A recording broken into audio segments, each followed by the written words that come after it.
সম্মানিত সভাপতি জনাব রাসেল ইকবাল খান, উপজেলা নির্বাহী অফিসার আলফাডাঙ্গা। মঞ্চে জানালান আছেন অফিসার ইনচার্জ আলফাডাঙ্গা থানা জনাব হারুনা রশিদ খান। আমরা অত্যন্ত চমৎকার পরিবেশে আয়োজন করতে পেরেছি আজকের অনুষ্ঠান এবং অংশগ্রহণকারীরা তাদের চমৎকার পরিবেশনার মধ্য দিয়ে এগিয়ে যাচ্ছে আমাদের অনুষ্ঠান। সুপ্রিয় সুধীমণ্ডলী এগিয়ে আসছে, আমরা দেখতে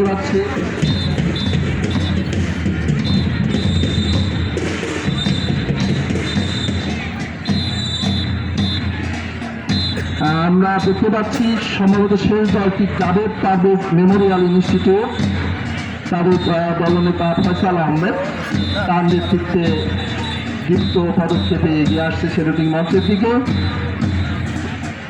এগিয়ে আসছে জাভেদ পারভেজ মেমোরিয়াল ইনস্টিটিউট আলফাডাঙ্গা, তাদের বয়েজ স্কাউট এবং গার্লস গাইড দুটি দলে ভাগ আছে। প্রশিক্ষিত একটি দল যুক্ত পদক্ষেপে এগিয়ে যাচ্ছে সেলুটিং মঞ্চের দিকে অতিথিদেরকে সালাম জানানোর উদ্দেশ্যে। সুপ্রিয় সুধীমণ্ডলী, চমৎকার একটি দৃশ্যের অবতারণা হয়েছে। তারা বাঁশির সুরে সুরে তাল মিলিয়ে, পায়ে তাল মিলিয়ে তারা এগিয়ে যাচ্ছে সেলুটিং মঞ্চের দিকে। এইমাত্র সালাম দিয়ে মঞ্চ অতিক্রম করছে Javed Parvez Memorial institute Alfadanga Faridpur. Javed Parvez Memorial ইনস্টিটিউটের কুচকাওয়াজের মধ্য দিয়ে আমাদের আজকের মহান স্বাধীনতা এবং জাতীয় দিবসের মার্চ পাস্ট শেষ হবে। আমরা দেখতে পাচ্ছি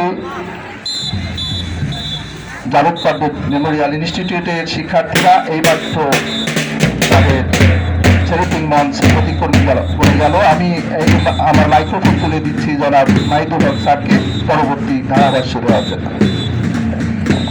সম্মিলিত সুধী শেষ হলো আমাদের মার্চ পাস্ট অনুষ্ঠান। এবার আমি সম্মানিত অতিথিদ্বয়কে বিনীতভাবে অনুরোধ জানাচ্ছি সেলুটিং মঞ্চ থেকে অতিথির মঞ্চে আসন গ্রহণ করার জন্য।